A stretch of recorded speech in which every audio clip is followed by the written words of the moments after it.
अच्छा गाइस, हमने ना आज लोअर लिम्ब करनी है। आप लोगों ने अपर लिम्ब जौन सा है वो कर लिया था। लोअर लिम्ब हमने रफ़ीला से करनी है। पेज नंबर हमारे पास है 266, चैप्टर नंबर 20। ठीक है। अब आप लोग देख सकते होगे कि मैंने ग्रुप में ना एक पिक्चर शेयर की है। उसके अंदर ना आपको इंटीरियर और पोस्टीरियर क्रूशिएट लिगामेंट्स जौन से ना वो दोनों नज़र आ रहे हैं। ठीक है।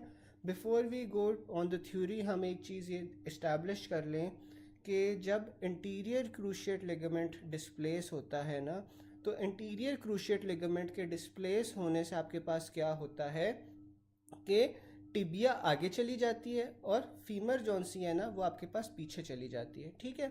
और जो पोस्टीरियर क्रूशिएट लिगामेंट है उसके डैमेज होने से आपके पास क्या होगा, फीमर आगे चली जाएगी और टिबिया पीछे चली जाएगी। ठीक है। ये हम लोगों ने इस्टेब्लिश कर लिया। तो अब हम पॉइंट्स पढ़ते हैं। पहला पॉइंट 459 है, ligament that prevents interior dislocation of femur on tibia. ठीक है। वो कौन सा लिगामेंट होता है जो फीमर की इंटीरियर डिसलोकेशन को प्रिवेंट करता है? तो हमारे पास पोस्टीरियर क्रूशिएट होता है। ठीक है। फिर जो interior cruciate ligament is damage, direction of tibial dislocation on femur is interior. ठीक है। तो अगर आपके पास इंटीरियर क्रूशिएट लिगामेंट डैमेज हो रहा है तो टिबिया कहाँ पे मूव करेगी? इंटीरियरली। और फीमर ने कहाँ मूव करना था? पोस्टीरियरली। ठीक है। अब इसी को हम आगे लेके चलते हैं कि इंटीरियर क्रूशिएट लिगामेंट जौन सा होता है वो प्रिवेंट करता है backward sliding of femur on the tibia. ठीक है। और आप देख सकते हो डायग्राम में भी कि जो इंटीरियर क्रूशिएट लिगामेंट है वो आपके पास लैटरली इंसर्ट होता है। ठीक है। फिर हम आ जाते हैं पोस्टीरियर क्रूशिएट लिगामेंट पे। जो पोस्टीरियर क्रूशिएट लिगामेंट है वो प्रिवेंट करता है forward sliding of the femur on the tibia, और ये आपके पास इंसर्ट होता है जाके मीडियली। ठीक है। फिर अगला पॉइंट हमारे पास आ जाता है interior dislocation of tibia on femur. तो ये इंटीरियर डिसलोकेशन ऑफ टिबिया की बात कर रहे हैं ना, तो टिबिया जौन सी होती है उसकी डिसलोकेशन इंटीरियरली प्रिवेंट होती है bye the interior cruciate ligament, और जो आपके पास इंटीरियर डिसलोकेशन ऑफ फीमर है वो प्रिवेंट होती है by the posterior cruciate ligament. ठीक है। फिर हमारे पास आ जाता है isolated complete rupture of interior cruciate ligament will cause instability of tibia on femur, the direction of instability। तो जब आपके पास इंटीरियर क्रूशिएट लिगामेंट का डैमेज हो रहा है तो टिबिया कहाँ पे मूव करेगी? इंटीरियरली मूव कर जाएगी। ठीक है। यही बात उसने लिखी हुई है, interior dislocation of tibia on femur. तो टिबिया की इंटीरियर डिसलोकेशन किससे आपके पास होती है? इंटीरियर क्रूशिएट से। In anterior cruciate ligament injury, the tibia and lateral condyle of femur will move anterolateral। अभी हमने पढ़ा था कि जो इंटीरियर क्रूशिएट लिगामेंट होता है वो आपके पास लैटरली होता है और जो पोस्टीरियर क्रूशिएट होता है वो आपके पास मीडियली होता है। तो यही उसने लिखा हुआ है कि in anterior cruciate ligament injury the tibia and lateral condyle of femur will move anterolateral. ठीक है। टिबिया आपके पास एंटीरोलैटरल मूव करती है। Which ligament protects anterior dislocation of femur over tibia? तो वो आपके पास पोस्टीरियर क्रूशिएट आ जाता है। क्रूशिएट लिगामेंट्स के बारे में क्या है कि वो आपके पास कैप्सूल के अंदर मौजूद होते हैं। जो आपके पास नी जॉइंट का कैप्सूल होता है ना उसके अंदर आपके पास ये इंटीरियर और पोस्टीरियर क्रूशिएट लिगामेंट्स होते हैं। With damage to anterior cruciate ligament will result in instability of tibia over femur. The direction of instability will be, तो जो इंटीरियर क्रूशिएट लिगामेंट है उसकी अगर आपके पास इंजरी हो जाए तो आपके पास जो टिबिया की डिसलोकेशन होगी वो इंटीरियरली होगी। Footballer hit on lateral side of knee in extension. तो लैटरल साइड ऑफ नी पे अगर वो हिट हुआ है एक्सटेंशन के दौरान तो आपके पास लिगामेंट कौन सा डैमेज होगा? टिबियल कोलैटरल होगा। अच्छा, अब जो टिबियल कोलैटरल लिगामेंट है वो आपके पास जो पोस्टीरियर क्रूशिएट लिगामेंट है ना वो होता है। ठीक है। जो टिबियल कोलैटरल लिगामेंट है वो आपके पास मीडियल साइड पे होता है और ये आपके पास जौन सा है वो पोस्टीरियर क्रूशिएट लिगामेंट कहलाता है। ठीक है। क्योंकि देखो कि अगर आपके पास लैटरल साइड पे इंजरी हुई है तो फोर्स कहाँ पे लगेगी? जाके मीडियल साइड पे लगेगी। ठीक है। तो इससे आपके पास जो मीडियल साइड पे पोस्टीरियर क्रूशिएट लिगामेंट पड़ा हुआ था जिससे हम टिबियल कोलैटरल लिगामेंट भी कहते हैं वो इंजर होगा, क्योंकि जो टिबिया होती है वो आपके पास मीडियली होती है जबकि आपके पास जो फिबुला होती है वो आपके पास लैटरली प्रेजेंट होती है। ठीक है। Excessive movement of tibia in anterior direction will lead to interior cruciate ligament, ठीक है। तो आपके पास उसने बोला हुआ है कि अगर टिबिया इंटीरियर डायरेक्शन के अंदर मूव कर रही है तो आपके पास इंजरी किसकी होगी, इंटीरियर क्रूशिएट लिगामेंट की इंजरी होगी, ठीक है। Cruciate ligament of knee joint is intracapsular. तो हमने पढ़ा था कि जो आपके पास ये क्रूशिएट लिगामेंट्स होते हैं ये आपके पास कैप्सूल के अंदर होते हैं, ठीक है। अब हमारे पास अडक्टर कैनाल आ जाता है, ठीक है। अडक्टर कैनाल की सबसे पहले ना उसने बाउंड्रीज बताई हुई है। अब अडक्टर कैनाल मुख्तलिफ तरीक़ों से आता है। अडक्टर कैनाल को ना हम जौन सा है सब सार्टोरियन कैनाल भी कहते हैं, इसे हम हंटर्स कैनाल भी कहते हैं, ठीक है। अब मैंने एक डायग्राम भेजी हुई है आप लोगों को, अगर आप लोग वो देख सको ग्रुप के अंदर, तो उसके अंदर ना बाउंड्रीज बताई हुई हैं जो आपके पास अडक्टर कैनाल की होती हैं। इसमें आपके पास इंटीरियरली क्या आ जाता है, सार्टोरियस आ जाता है, ठीक है। सार्टोरियस जौन सा होता है आपके लोअर लिम्ब का सबसे लंबा मसल होता है, इसे हम टेलर मसल भी कहते हैं, ठीक है। तो आगे की तरफ आपके पास सार्टोरियस आ जाता है। पोस्टीरो मीडियली, अब जो पोस्टीरो मीडियली है ना, जाहिर है आपके पास मीडियल साइड के ऊपर क्या होते हैं, अडक्टर्स होते हैं जो आपके पास टांग को अंदर इनसाइड टुवर्ड्स द बॉडी खींचते हैं, ठीक है। तो जो पोस्टीरो मीडियली है ना वो आपके पास अडक्टर लॉन्गस और अडक्टर मैग्नस आ जाते हैं, ठीक है। लॉन्गस का मतलब होता है कि वो मसल लंबा होता है और मैग्नस का मतलब होता है कि वो मसल ब्रॉड होता है, ठीक है। तो दोनों जो अडक्टर्स है ना वो आपके पास पोस्टीरो मीडियली आ जाएंगे, मीडियल साइड पे होंगे, टांग को अंदर की तरफ खींचेंगे। जबकि लैटरल जौन सा होते हैं ना, लैटरली आपके पास वेस्टाए पड़े होते हैं और जो वेस्टस मीडियालिस होगा ना वो आपके पास लैटरली होगा। तो इस तरह आपके पास अडक्टर कनाल बन जाता है जिससे हम हंटर्स कनाल भी कहते हैं या सब सार्टोरियन कनाल भी कहते हैं। अब उसने अडक्टर कनाल की ना हमें कंटेंट्स बताए हुए हैं कि कंटेंट्स क्या क्या होते हैं आपके पास अडक्टर कनाल के अंदर। तो इसके अंदर ना आपके पास जो कंटेंट्स होते हैं उसमें आपके पास फेमोरल आर्टरी आ जाती है, फेमोरल वेन आ जाती है और ब्रांचेस ऑफ फेमोरल नर्व आ जाती हैं, ठीक है। एक सेकेंड, अच्छा। तो आपके पास जो अडक्टर कनाल है ना, अडक्टर कनाल की भी देखो मैंने आप लोगों को एक तस्वीर भेजी हुई है, उसमें जौन सा है ना अडक्टर कनाल की जो कंटेंट्स हैं वो क्या क्या है, फेमोरल आर्टरी, फेमोरल वेन और branches of the femoral nerve, ठीक है। Specifically the femoral saphenous nerve and nerve to vastus medialis, ये आपके पास सारे इसके कंटेंट्स आ जाते हैं, ठीक है। अच्छा, अब ना हमारे पास जो है फेमोरल शीथ की हम थोड़ी सी बात कर लेते हैं कि फेमोरल शीथ के अंदर आपके पास क्या क्या कंटेंट्स मौजूद होते हैं, ठीक है। फेमोरल शीथ के अंदर ना आपके पास जो सबसे लैटरली चीज़ मौजूद होगी ना वो आपके पास होगी फेमोरल आर्टरी, फिर उससे मीडियल होगी आपके पास फेमोरल वेन और उसके बाद आपके पास आ जाते हैं फेमोरल कैनाल। जो फेमोरल कैनाल होता है ना उसमें आपके पास लिम्फेटिक्स होते हैं, ठीक है। तो फेमोरल शीथ के जो कंटेंट्स हैं उसमें आपके पास लैटरली आ जाती है फेमोरल आर्टरी, फिर मीडियली आ जाती है फेमोरल वेन और उससे भी मीडियल आपके पास आ जाते हैं फेमोरल कैनाल, और फेमोरल कैनाल के अंदर हमारे पास लिम्फेटिक्स मौजूद होते हैं, ठीक है। अच्छा, एक और सवाल आता है कि फेमोरल नर्व जौन सी है ना वो फेमोरल शीथ का कंटेंट नहीं होती, जो फेमोरल नर्व है वो outside the femoral sheath run कर रही होती है, ठीक है।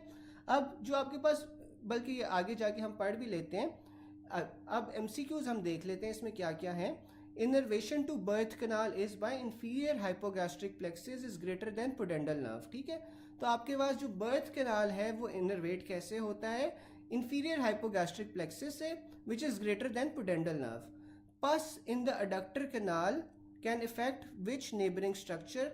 तो फेमोरल वेन जौन सी होती है ना वो आपके पास आर्टरी के मीडियली होती है और ये जौन सा होती है ना सबसे ससेप्टेबल होती है टू पस इन द अडक्टर कनाल, ठीक है। अच्छा, अगर किसी को कोई क्वेश्चंस है ना तो इसके बाद हम 10 मिनट का ना या 20 मिनट का मीट का सेशन रखेंगे जिसके अंदर ना जो भी क्वेश्चंस होंगे हम 1 to 1 डिस्कस कर लेंगे, है। अभी हम पढ़ते हैं, आप लोग ना मार्क करते जो जो जो क्वेश्चंस आपको नहीं पॉइंट समझ आ रहे हैं। फिर pus in the adductor canal can affect which neighbouring structure. तो आपके पास अगर अडक्टर कनाल के अंदर पास आ जाए तो सबसे जो ससेप्टेबल होती है फेमोरल वेन होती है, फेमोरल वेन आपके पास फेमोरल आर्टरी के मीडियली पड़ी होती है।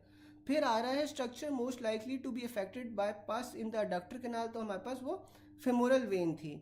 Regarding adductor canal true is, तो अडक्टर कनाल के ट्रू क्या है कि जो आपके पास एंटीरो मीडियल बाउंड्री है वो आपके पास सार्टोरियस मसल से बनती है। तो हमने पढ़ा था कि जो इंटीरियरली होता है ना वो आपके पास क्या होता है, सार्टोरियस होता है, जब हमने इसकी बाउंड्रीज पढ़ी थी, ठीक है ना। तो इंटीरियो मीडियली आपके पास सार्टोरियस होगा और साथ में उसका फेशिया होगा, जबकि जो पोस्टीरो मीडियली है वो हमारे पास अडक्टर्स आ रहे थे, ठीक है।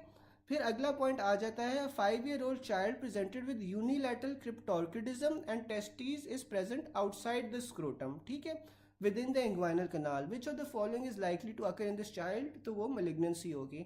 हम लोगों को पता है जो टेस्टिस की डेवलपमेंट होती है वो हमारे पास अब्डोमेन में होती है, अब्डोमेन से वो फिर इंग्वाइनल कनाल के थ्रू जाके आपके स्क्रोटम में चली जाती हैं। लेकिन जो क्रिप्टोर्टिज्म होता है इसमें क्या होता है कि अनडिसेंडेड टेस्टीज होती हैं, ठीक है। तो अगर यूनिलैटरल क्रिप्टोर्टिज्म है तो इसका मतलब है कि वो इंग्वाइनल कनाल के अंदर ही जाके ना फंस गई, वो नीचे टेस्टिस तक नहीं गई। तो इस कंडीशन के अंदर जो सबसे लाइकली चांस होता है वो मलिग्नेंसी का होता है फिर, ठीक है। अगला पॉइंट ये है कि अडक्टर कनाल जौन सा होता है वो हैमस्ट्रिंग के अंदर प्रेजेंट होता है। फिर regarding anal canal which is true, तो जो एनल कनाल है ना वो आपके पास सुपीरियर और इन्फीरियर रेक्टल आर्टरी से सप्लाई होता है, ठीक है। इसमें आपने ये याद रखना है, मिडल नहीं आती, सुपीरियर और इन्फीरियर रेक्टल आर्टरीज आती हैं जो एनल कनाल की ब्लड सप्लाई होती है। फिर उसने बताया हुआ है कि वोकमैन कनाल जौन सी होती है वो एक वैस्कुलर स्पेस होती है। ये आई थिंक मैंने आप लोगों को ना पिक्चर्स में भी भेजा हुआ है, लेट मी चेक।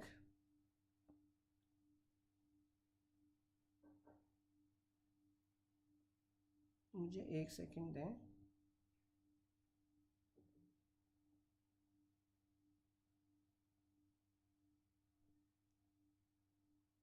अच्छा नहीं, पिक्चर नहीं भेजी हुई, लेकिन मैं आपको वैसे बता देता हूँ कि जो वोकमैन स्पेस होती है ना या वोकमैन कैनाल होता है, ये एक वैस्कुलर स्पेस होती है लोअर लिम्ब के अंदर। जो वोकमैन स्पेस होती है इसे हम इंटीरियर इंटरमस्कुलर सेप्टम भी कहते हैं, ठीक है, इंटीरियर इंटरमस्कुलर सेप्टम भी कहते हैं। और ये जौन सा है ना आपके सेपरेट कर रही होती है इंटीरियर और लैटरल कंपार्टमेंट्स ऑफ लेग को, ठीक है। तो जो आपके पास वोकमैन कैनाल होता है वो एक वैस्कुलर स्पेस होती है जो इंटीरियर और लैटरल कंपार्टमेंट्स ऑफ लेग को सेपरेट कर रही होती है। इसके अंदर आपके पास ब्लड वेसल्स आ जाती है, नर्व्स आ जाती हैं। जो ब्लड वेसल मेन होती है वो आपके पास इंटीरियर टिबियल आर्टरी होती है, साथ में इंटीरियर टिबियल वेन होती है, और फिर आपके पास डीप फिबुलर नर्व्स आ जाती हैं, ठीक है। तो जो आपके पास वोकमैन स्पेस है या वोकमैन कैनाल है ना, ये एक वैस्कुलर स्पेस है जो कि इंटीरियर और लैटरल कंपार्टमेंट्स को सेपरेट कर रही होती है ऑफ द लोअर लिम्ब। और इसमें आपके पास इंटीरियर टिबियल आर्टरी और वेन आ जाती है, साथ में आपके पास डीप फिबुलर नर्व आ जाती है, ठीक है। फिर आ जाता है रिगार्डिंग फेमोरल कनाल। तो फेमोरल कनाल में हमने क्या पढ़ा था कि इसके कंटेंट्स में लैटरली आर्टरी होती है, फिर वेन होती है, और फिर उसके मीडियली आपके पास फेमोरल कनाल होता है जिसमें आपके पास लिम्फेटिक्स होती हैं, ठीक है। तो उसमें लिखा हुआ है कि जो फेमोरल कनाल है ना उसमें लिम्फेटिक्स होती हैं, और वो जौन सा होता है ना फेमोरल वेन को अलाउ करता है to distend during increase venous return, ठीक है। इंक्रीज वीनस रिटर्न कब होता है, जब आपके काफ मसल्स कॉन्ट्रैक्ट करते हैं, तो उस वजह से आपके पास वीनस ब्लड फ्लो या venous return to the heart increase हो जाता है। तो साथ में ना आपके पास फेमोरल कैनाल होता है, वो अलाउ करता है फेमोरल वेन को डिस्टेंड करना जब आपके पास इंक्रीज वीनस रिटर्न हो जाए। फिर आपके पास आ जाता है femoral vein is related laterally to femoral artery, ये हमने पढ़ा था। Femoral artery is pulsated at mid inguinal point, ठीक है। तो जो मिड इंग्वाइनल पॉइंट है वो आपके पास कहाँ से कहाँ तक होता है, वो आपके पास इंटीरियर सुपीरियर आइलेक स्पाइन से लेकर प्यूबिक सिम्फिसिस के दरमियान में आपके पास मिड इंग्वाइनल पॉइंट होता है, और वहाँ पे आप फेमोरल आर्टरी को पल्सेट कर सकते हो, ठीक है। इसकी मैं थोड़ी सी आपको ब्लड सप्लाई भी बता देता हूँ। बेसिकली आपके पास ना जो अब्डोमिनल अयोटा होती है, अब्डोमिनल अयोटा की दो टर्मिनल ब्रांचेस होती है, एक आपके पास आ जाती है इंटरनल आइलियक आर्टरी, एक आ जाती है एक्सटर्नल आइलियक आर्टरी, ठीक है। जो इंटरनल आइलियक आर्टरी है ना उसने जाके आपके पास पेल्विस और पेरिनियम वाले रीजन्स को सप्लाई करना है, ठीक है।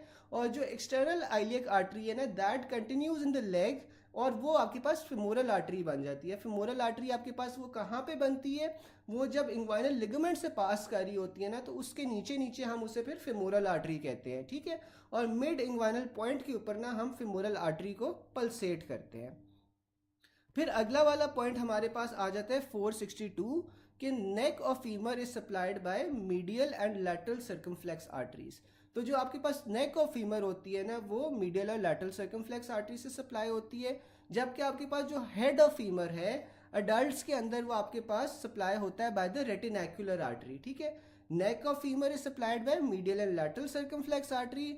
अडल्ट्स के अंदर जो हेड ऑफ फीमर होता है that is supplied by the retinacular artery. अगर रेटिनैक्युलर आर्टरी मौजूद नहीं होगा ऑप्शंस में तो फिर हमने मीडियल सर्कमफ्लेक्स आर्टरी को चूज करना है। और बच्चों के अंदर जो हेड ऑफ फीमर होता है ना, that is supplied by the obturator artery. ठीक है, फिर हमारे पास ह्यूमरस आ जाता है। ह्यूमरस का हमने ऑलरेडी अपर लिम्ब में पढ़ा था कि जो blood supply of head of humerus है वो आपके पास किससे होती है, arcuate artery is greater than anterior humeral artery, और जबकि जो blood supply of neck of humerus है that is by the anterior and posterior circumflex arteries. अब हम एमसीक्यूज देख लेते हैं। In adults head of femur is supplied by retinacular artery. ये हमने पढ़ा था कि जो हेड ऑफ फीमर होता है अडल्ट्स में वो रेटिनैकुलर आर्टरी से होता है और बच्चों के अंदर ये ऑब्टरेटर आर्टरी से होता है। फिर आ जाता है avascular necrosis of femoral head is likely due to damage of which artery. तो अगर कहीं भी आपके पास ए वैस्कुलर नेक्रोसिस आ जाएगा ना फेमोरल हेड का, तो ए वैस्कुलर नेक्रोसिस के अंदर हमने हमेशा मीडियल सर्कमफ्लेक्स आर्टरी को ही प्रेफर करना है। ठीक है, जहाँ पे भी आपके पास ए वैस्कुलर नेक्रोसिस का लफ्ज आ जाएगा तो हमने वहाँ पे मीडियल सर्कमफ्लेक्स को चूज करना है। फिर आपके पास main supply of head of humerus आपके पास क्या थी, वो आर्कुरेट आर्टरी थी, वो हमने अपर लिम्ब में किया था।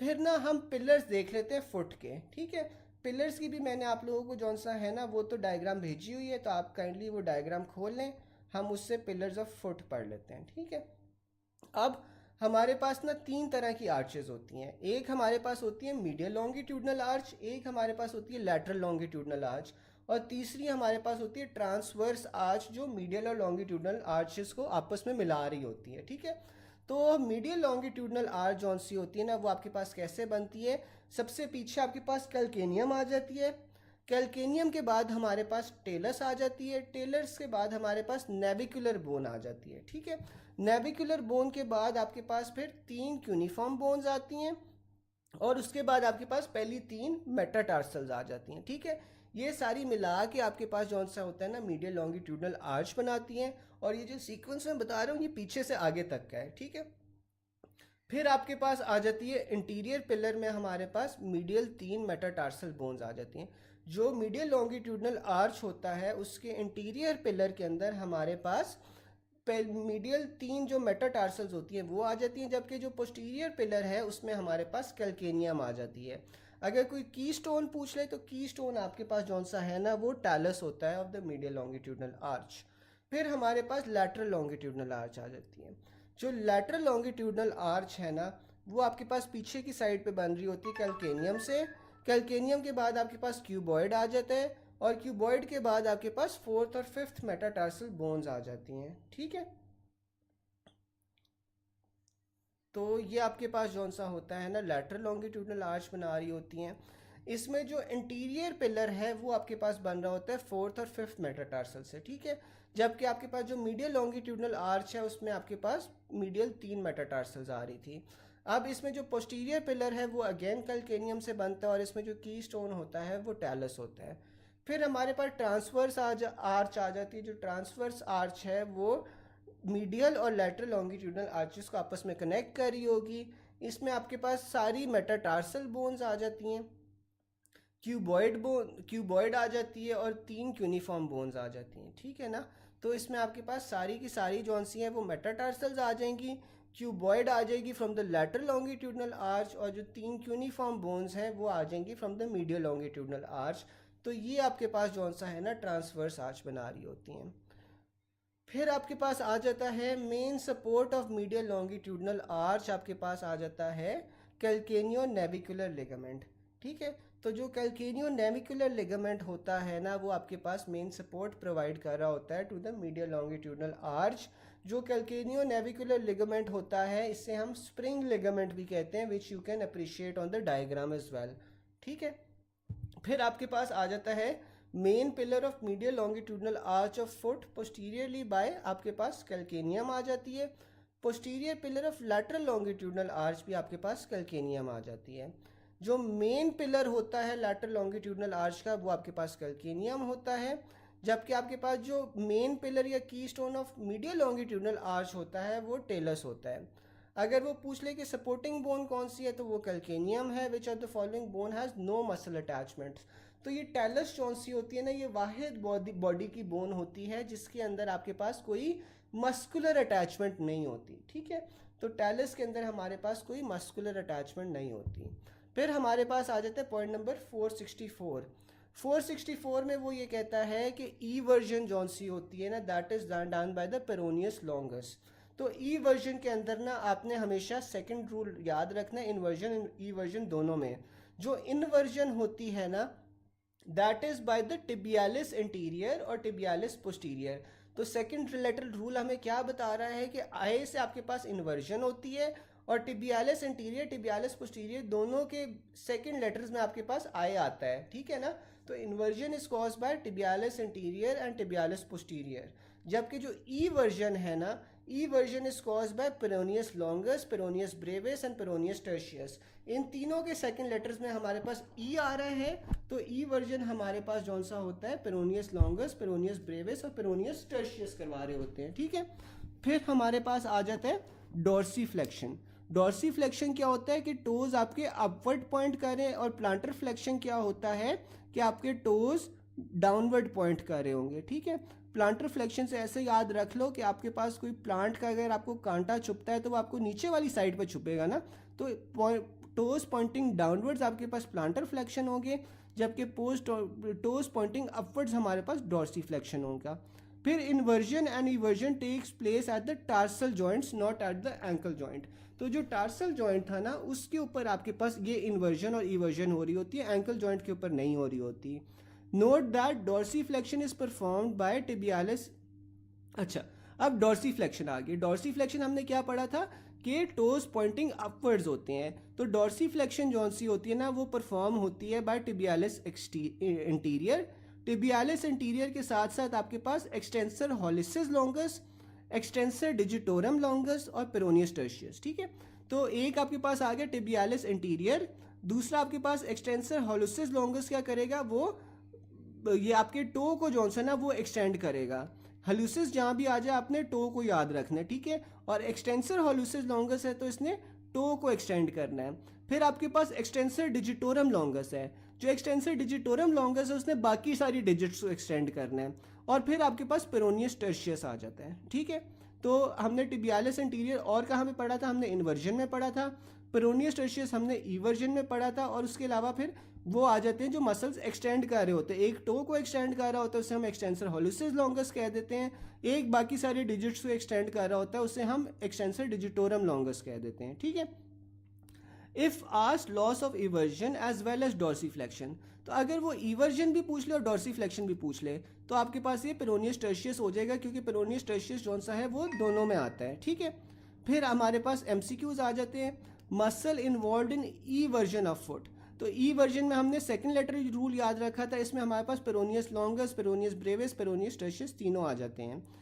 Patient loss eversion of foot, muscle paralyse. तो ई वर्जन में पेरोनियस लॉन्गस आ रहा है। A young runner had difficulty in dorsiflexion and eversion. तो डॉर्सीफ्लेक्शन इवर्जन दोनों है तो आपके पास फिर पेरोनियस टर्शियस आ जाएगा। Muscle which causes dorsiflexion of foot at ankle joint. तो डॉर्सीफ्लेक्शन आपके पास फुट पे हो रही है, एंकल जॉइंट पे, तो इसमें हमारे पास टिबियालिस इंटीरियर आ रहा था, उसके अलावा एक्सटेंसर हॉलिसिस लॉन्गस आ रहा था, एक्सटेंसर डिजिटोरम आ रहा था और पेरोनियस टर्शियस आ रहा था। तो उसमें प्रॉबेबली ऑप्शंस में हाली टिबियालिस इंटीरियर होगा, that is why we are choosing tibialis anterior. फिर आपके पास अगला आ जाता है patient had loss of inversion at foot. तो इनवर्जन के लिए हमारे पास टिबियालिस इंटीरियर टिबियालिस पोस्टीरियर आ रहा था। Loss of inversion at foot but able to evert. तो इन्वर्जन लूज हो गई है लेकिन इवर्जन आपके पास है। तो आपके पास मसल कौन से डैमेज है, टिबियालिस इंटीरियर और पोस्टीरियर, जो कि आपके पास इन्वर्जन करवा रहे थे। Loss of inversion at foot which of the following muscles have been damage. तो आपके पास टिबियालिस इंटीरियर और टिबियालिस पोस्टीरियर आ जाता है। इन्वर्जन और इवर्जन दोनों आपके पास कहाँ पे होते हैं, टेलस के अराउंड होते हैं, तो इस सब टेलर जॉइंट पे आपके पास ये होते हैं। Extensive eversion can cause damage to deltoid ligament. अब अगेन देखो, जो ई वर्जन होती है वो बाहर की तरफ होती है और जो डेल्टॉइड लिगामेंट है ना वो आपके पास मीडियल ही पड़ा होता है, ठीक है। तो जब आपके पास एक्सटेंसिव ई वर्जन होगी तो आपके पास जो मीडियल साइड का लिगामेंट होगा ना, यानी कि डेल्टॉइड लिगामेंट, वो डैमेज होता है, ठीक है। Which ligament when damage due to extreme inversion of foot causing sprain, तो आपके पास वो कैल्केनियोफिबुलर लिगामेंट आ जाता है, ठीक है। फिर हमारे पास आ जाता है regarding fracture and torsion of deltoid mechanism of injury. तो अगर आपके पास फ्रैक्चर या टॉर्शन हो रही है डेल्टॉइड की, यानी कि जो मीडियल साइड पे लिगामेंट है डेल्टॉइड लिगामेंट, उसका आपके पास टॉर्शन या फ्रैक्चर हो रहा है, तो आपके पास ई वर्जन जौन सा होता है ना, जब एक्सेसिव ई वर्जन होती है तो आपके पास मीडियल साइड का डेल्टॉइड लिगामेंट डैमेज होता है। Patient can't move sole of foot medially, which group of muscles are involve, तो आपके पास ये टिबियालिस इंटीरियर और टिबियालिस पोस्टीरियर आ जाएगा, ठीक है। अच्छा, उसके बाद हमारे पास आ जाता है muscle which causes dorsiflexion of foot at ankle joint, तो आपके पास वो टिबियालिस इंटीरियर है, ठीक है। फिर अगला पॉइंट हमारे पास आ जाता है common peroneal nerve damage which action is affected. तो कॉमन पेरोनियल नर्व का डैमेज से आपके पास ई वर्जन इफेक्ट होगी, इसमें निमोनिक है पेड और टिप, ठीक है। कॉमन पेरोनियल के लिए हमने पेड यूज़ करना है, PED। तो इसमें क्या है, पेरोनियल इवर्ट्स एंड डॉर्सीफ्लेक्सेस, ठीक है। तो जो पेड है वो क्या होता है, पेरोनियल जो नर्व होती है वो इवर्जन करवाती है और साथ में डॉर्सीफ्लेक्शन करवाती है। और अगर ये इंजर हो जाए तो फिर आपके पास फुट ड्रॉप हो जाएगा ना, क्योंकि डॉर्सीफ्लेक्शन का क्या मतलब का कि आपके टोज जौन से होते हैं वो ऊपर की तरफ या एक्सटेंडेड पोजीशन में चले जाते हैं। तो अब अगर वो एक्सटेंडेड पोजीशन में नहीं जा पाएंगे तो आपके पास फिर फुट ड्रॉप हो जाएगा, ठीक है। तो कॉमन पेरोनियल नर्व की इंजरी की वजह से हमारे पास फुट ड्रॉप होता है। जबकि जो टिबियल नर्व है ना, इसमें आपने टिप निमोनिक याद रखना है, tibial inverts and planter flexes, ठीक है। तो जो टिबियल नर्व होती है वो एक तो इन्वर्जन करवाती है और साथ में प्लांटर फ्लेक्शन करवाती है। और अगर आपके पास इंजरी हो जाए टिबियल नर्व की तो फिर क्या होगा, stand on tip of toes, आप जौन सा है ना, can't stand on tip of toes, आप टिप ऑफ टोज के ऊपर खड़े नहीं हो पाओगे टिबियल नर्व की इंजरी की वजह से। फिर आपके पास आ जाती है dorsiflexion and eversion of foot. तो ये आपके पास क्या था, पेड था निमोनिक, PED। तो डॉर्सीफ्लेक्शन इवर्जन में आपके पास कॉमन पेरोनियल नर्व इन्वॉल्व है। फिर लॉस ऑफ इवर्जन और डॉर्सीफ्लेक्शन एट फुट, तो आपके पास फिर वही कॉमन पेरोनियल आ गई। कॉमन पेरोनियल नर्व डैमेज, तो आपके पास क्या होगा, इवर्जन लॉस हो जाएगी।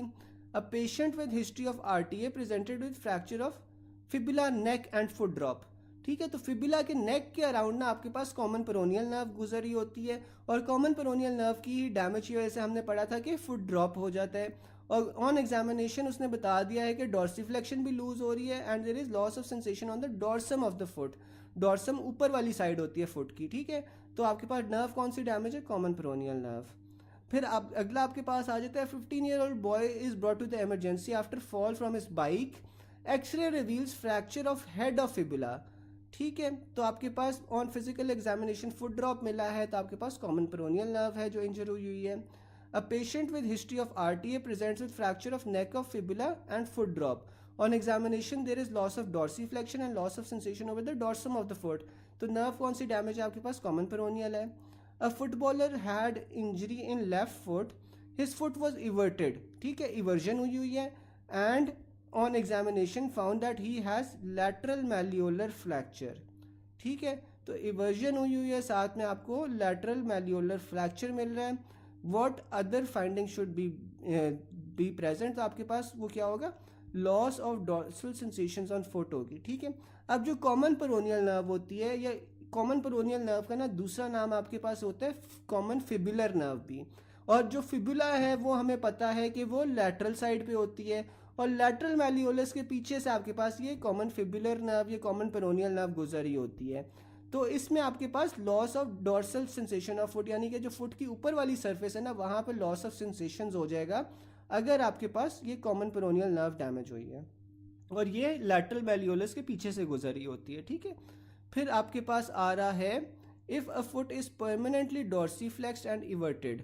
तो अगर आपके पास परमानेंट डॉर्सीफ्लेक्शन और इवर्जन है तो आपके पास नर्व कौन सी डैमेज है, टिबियल नर्व, ठीक है। क्योंकि जो टिबियल नर्व था ना उसका इसके ऑपोजिट एक्शन था, वो क्या करवा रही थी, इनवर्जन और प्लांटर फ्लेक्शन। अब इनवर्जन और प्लांटर फ्लेक्शन वो नहीं कर पा रहा, तो फिर आपके पास क्या होगा कि टिबियल नर्व जौन सी है वो डैमेज हुई है, क्योंकि उसका पाँव जौन सा है वो कॉन्स्टेंटली इवर्जन और डॉर्सी फ्लेक्शन में मौजूद है, यानी कॉमन पेरोनियल तो अपना फंक्शन कर रही है, लेकिन जो टिबियल नर्व जिसका अपोजिंग फंक्शन था वो नहीं हो पा रहा, तो इस वजह से टिबियल नर्व का डैमेज है। फिर अगला पॉइंट हमारे पास 466 आ जाता है। अ 25-year-old sphincter developed acute leg pain while running. The next day he notices ecchymosis around ankle. He can stand on toes but it hurts. The most likely cause is ruptured plantaris tendon. अब अगर तो वो toes पे खड़ा हो पा रहा है लेकिन वो पेनफुल है, तो आपके पास प्लांटारिस टेंडन का रप्चर है। अगर वो कंप्लीटली टो पे नहीं खड़ा हो पा रहा तो आपके पास ये एक्िलीज टेंडन का रप्चर होता है, ठीक है। Also note this, pain in left calf on walking and relieve by rest, आपके पास पोप्लीटियल आर्टरी होती है, ठीक है। अगर चलते हुए आपके पास लेफ्ट काफ के अंदर दर्द हो रहा है, रेस्ट पे रिलीव हो रहा है, तो आपके पास पोप्लीटियल आर्टरी आ जाती है, ठीक है। फिर अगला पॉइंट हमारे पास आ जाता है anterior inferior iliac spine fracture pelvic avulsion is done by rectus femoris. अब मैंने आप लोगों को डायग्राम में ना रेक्टस फेमोरस की एक डायग्राम भेजी हुई है, वो आप देखो कि उसकी जो ओरिजिन होती है ना, ओरिजिन उसकी हो रही होती है इंटीरियर सुपीरियर आइलेक स्पाइन के साथ, ठीक है। और उसकी जो इंसर्शन है, इंसर्शन आपके पास टिबियल ट्यूबरोसिटी में हो रही होती है, ठीक है। तो अगर आपके पास इंटीरियर सुपीरियर आइलेक स्पाइन का फ्रैक्चर है तो पेल्विस जौन सा होता है ना वो उसकी वल्जन हो जाती है, वो अंदर की तरफ जौन सा है ना वो रोटेट कर जाता है। और ये आपके पास क्यों होता है, ये आपके पास सार्टोरियस मसल की वजह से होता है, ठीक है। अच्छा, फिर आपके पास एक सेकेंड,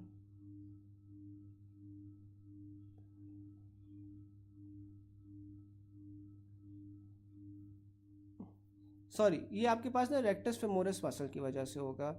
फिर आपके पास आ रहा है in interior inferior iliac spine का अगर फ्रैक्चर है तो आपके पास वो रेक्टस फेमोरस की वजह से होगा।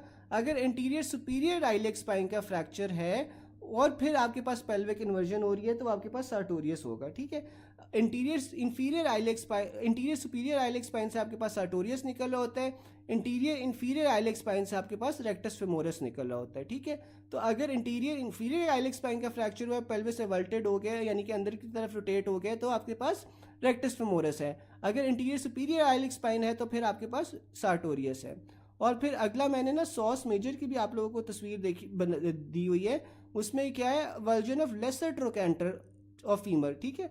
तो ये लेसर ट्रोकेंटर ऑफ फीवर के ऊपर ना आपके पास सॉस मेजर लग रहा होता है। तो अगर लेसर ट्रोकेंटर ऑफ फीमर की अवल्जन हो जाए तो आपके मसल कौन सा डैमेज होगा, वो आपके पास सॉस मेजर मसल होगा जो डैमेज होगा, ठीक है।